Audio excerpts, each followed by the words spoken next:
شيخ الألباني رحمه الله يقول لا يطعن في الشيخ ربيع إلا جاهل.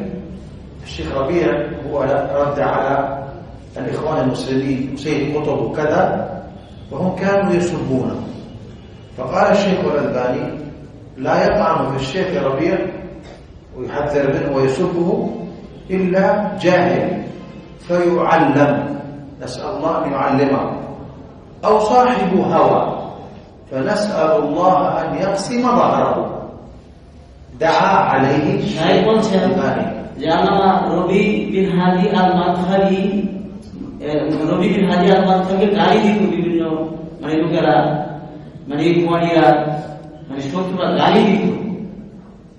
তো এর জবাবে ইমাম আলবানী রাহিমাহুল্লাহ বলেছেন যে শেখ রবি বিন হাদি আল মাদখালিকে জাহেল মূর্খ ছাড়া আর কেউ গালি দিতে পারে না।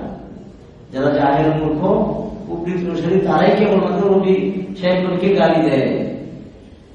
এর বিরুদ্ধে বদ্ধ করাটা জায়েজ আছে। যারা রবি বিন হাদি আল মাদখালি সালাফিদের যারা গালি দিবে তাদের বিরুদ্ধে বদ্ধ করা জায়েজ আছে। আল্লাহ তাআলা তাদের পিঠ ভেঙে দেন, এই জন্য আলোচনা করা জায়েজ আছে।